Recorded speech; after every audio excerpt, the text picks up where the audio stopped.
Flapper girls, bobbed hair, jazz music. The year is 1927. The first transatlantic telephone call was made from New York to London. Later that year, Charles Lindbergh flew from Paris to New York.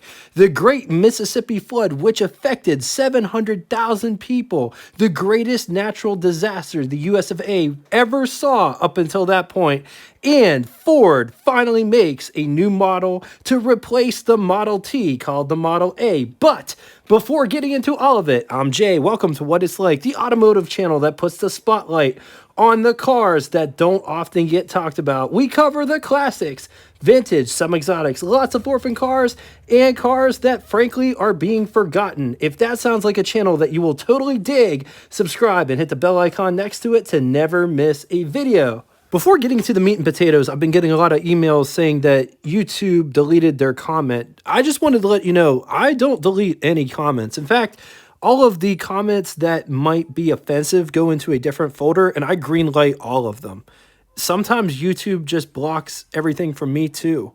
And I don't know what's going on, but it really bothers me. I try to let everybody have their own voice. Even the grumpy people that, oh, Jay doesn't know jack shit about cars. I let them say whatever they want to say too. Everybody gets to say their piece here. This 1931 Ford Model A Phaeton was brought to you courtesy of the Gilmore Auto Museum, is currently on exhibit at the Gilmore Auto Museum, as well as this is one of the contenders in their Ride in a Vintage Car program. For a donation, you can ride in a vintage car on the campus of the Gilmore Auto Museum, which is a 90-acre campus, 14 buildings with over 400 cars currently on exhibit at the Gilmore Auto Museum. For more information pertaining to this event, be sure to click the link below after the show. Ford offered the Model A from 1927 to 1931, but a lot of people don't know there was another model that was on offer at Ford called the Double A. The Double A was on offer from 1927 to 1932, and the Double A was a commercial use vehicle. The chassis was beefed up, heavy duty. Everything was heavy duty on the Double A and had different wheelbase configurations. Could be had with an express bed, long bed, short bed, stake bed, long bed, short bed, sedan delivery, C cabs. They would even build you whatever you wanted. Getting back to the Model A could be had as a two-door sedan, two-door coupe, two-door roadster, two-door cabriolet, two-door convertible sedan, two-door pickup truck roadster, four-door sedan, four-door Phaeton, and of course you could get the chassis and can have the coach builder of your choice put whatever body you'd like on the chassis. You could literally have this car your way. So a little bit different today because the Model A was essentially the same car. They made changes, like small various changes throughout the year. We are going to compare a 1926 Model T and a 1931 Model A. Model T on top, Model A on the bottom, starting in the front. The Model A was a huge leap forward in functionality and practicality. Remember, the Model T has 3 foot pedals and they do different things. The Model A has a clutch, brake, gas pedal. The Model T looks very old-fashioned when compared to the Model A. Just look at the difference in size. Grille is taller and broader on the Model A. Wire wheels instead of wood spoke wheels. The Model A just looks fuller everywhere. And I guess a better way to say it, bigger fenders, bigger hood, bigger bumpers. Cowl windshields are totally different. Looking at the side profile, just look at how mature the Model A looks to the Model T. External door handles found on the Model A. A better look at how everything just looks bigger, how fuller the fenders look. Doors to get in and out of are also bigger. Rear design, very similar, but improved top. Maybe this Model T in this picture is just a little bit more worn out. 2 brake lights on the Model A, but this Phaeton might be the deluxe model. Rear bumper on the Model A, which this Model T does not have. Looking at the dash, both very simple designs. The Model T only has one single gauge and ignition, whereas the Model A has the ignition. gasoline gauge, amp meter, speedometer, odometer. Which one do you like better, the Model A or the Model T? Let's talk specs. It rides a wheelbase of 103.5 inches, weighs 2,200 pounds. Price, $430, which is equivalent to you spending $8,581.98 in the year 2023. Model A price ranged from anywhere. The lowest, the basement model, was the two-door Roadster, which started at $385, which is equivalent to $7,683.87 in the year 2023, to the most expensive Model A, which was the Town Car, but it wasn't available in 1931. The Town Car was $1,400, which would be equivalent to $27,941.33 in the year 2023. Total 1931 Ford production was 615,455 units. Total Model A production run for the whole Model A series was 4,858,644 units. Moving on to engines, only one engine on offer. 200 cubic inch displacement flathead inline 4, 3.3 liters. It was good for 40 brake horsepower, 2,200 RPM, 128 pound-feet of torque at 1,000 RPM. Compression 422-1, featured 3 main bearings built of cast iron, backed by a 3-speed manual transmission. Side note, some things to consider if you're thinking about buying a Model A: the braking system. These cars used mechanical brakes, but not the mechanical brakes that you might be thinking of. These are not hydro brakes. These aren't juice brakes. So as soon as you push the pedal down, it activates these steel rods that activate the brake shoes. Henry Ford really loved that steel-on-steel action. You could get these cars to go faster by installing a Mitchell overdrive transmission behind the actual 3-speed unit, auxiliary transmission. Mitchell is the most common, most popular, but there are other options, and it's also worth mentioning that it's possible to do an underdrive transmission. So if you had a truck and you needed it for more or less pulling power, you would install an underdrive. But an underdrive does not give you speed like an overdrive does. So let's talk styling.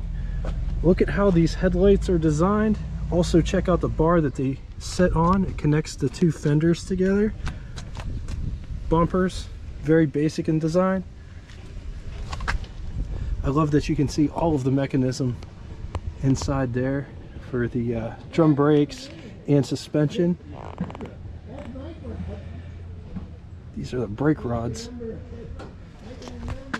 Coming down the side, look at this. It's that point there.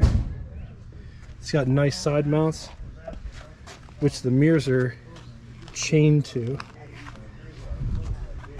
Got cowl lights. Gas goes in there. Hood ornament.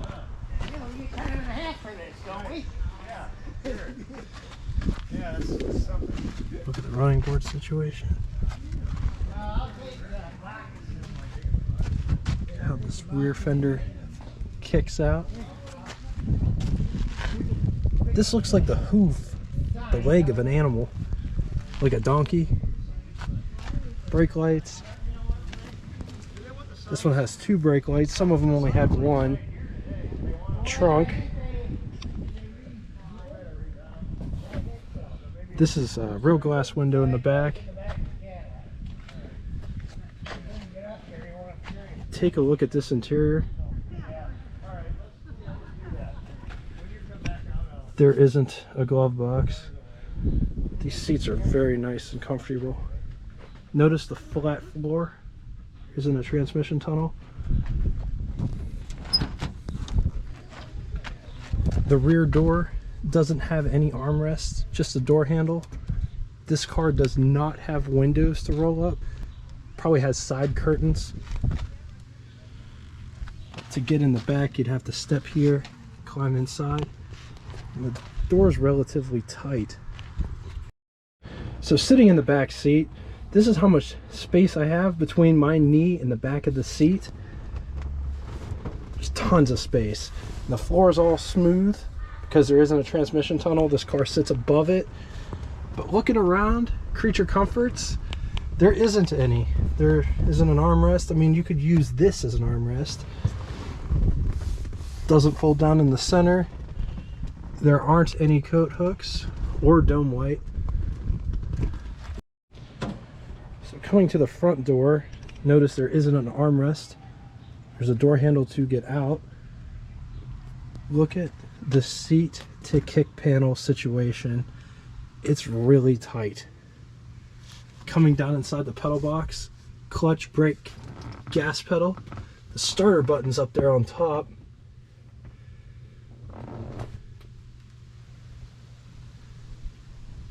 Here's what over the hood impression looks like. Here's what first person over the hood looks like.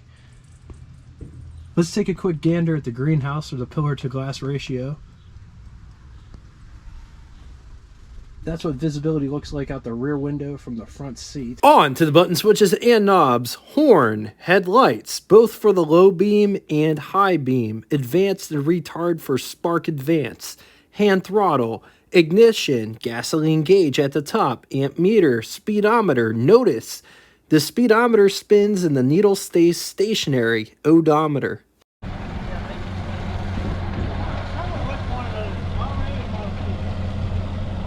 1929, Model A. This is a phaeton body style, they call it. It's a four-door convertible. And this car, there really isn't a whole lot to driving this car. It was a car that it succeeded the Model T, and it was a lot more conventional car in every sense, because most, you can get in this thing and drive it. It's just a 3-speed transmission, and it's a pretty conventional car. But the starter button's way up high here, and they have a retard lever, an advance and retard lever on the left side of the steering column here. Sometimes the car can start a little bit hard if you have the timing too far advanced, so we usually just leave the lever in the middle and it starts just fine. But you just kind of, oh wait, I had it backwards. So the ignition switch in this, the button pops out, and that's, for on. And then this is the choke over here, and you can actually turn this knob. You can adjust the fuel mixture actually on the fly if you feel like you need to. So that's sort of a pretty cool thing. Yeah. The fuel gauge, pretty low key. This drum, this little kind of the fuel tank on these is just ahead of the windshield here. You can see the cap. Yeah. So the fuel tanks. That's where the cowl is. The fuel tank's in the cowling here, and the fuel gauge is right here. And then you got the speedometer is just a drum style speedometer. So there's no fuel pump in this. It's all gravity. No, it's all gravity feed. In this case, there's a valve up front on the firewall that you just turn to turn on and off.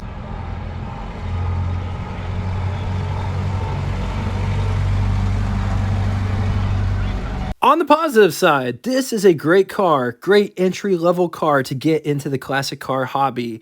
Parts are not an issue with this car, neither mechanical nor body parts. Strong club support, tons of different bodies to choose from, more space than a Model T. Against it, a lot of them are over-restored. You got to think, this was basic transportation to get from point A to point B. Some models, like the Town Car, can be expensive. Just be aware that these cars require a lot of regular maintenance. All right, now it's time for Would You Rather. 2 scenarios today. Would you rather have a 1926 Model T or a 1931 Model A or 1932 Ford Model B? I'm going to leave this here for a minute. If you need more time, feel free, pause the video. Moving to the second scenario. Would you rather have a 1931 Ford Model A Roadster or 1931 Ford Model A Phaeton or a 1931 Ford Model A Cabriolet? I'm going to leave this here for a minute. If you need more time, feel free, pause the video. Now it's time for Name That Tune. First person to get both the name of the band and song title. First person to do both correctly will have their comment pinned to the top of the comment section. Probably a dead giveaway for the song, but anyway, I couldn't think of a better song for this car for this time. Anyway, thank you all so much for coming out and watching this. If you'd like to get in touch with me, shoot me a comment in the comment section below, or check out our Facebook group that correlates with this YouTube channel. If you don't have Facebook and would like to talk to me, send me an email. All of that will be linked in the description below. Just know I appreciate all of the support. And until next time, toodaloo!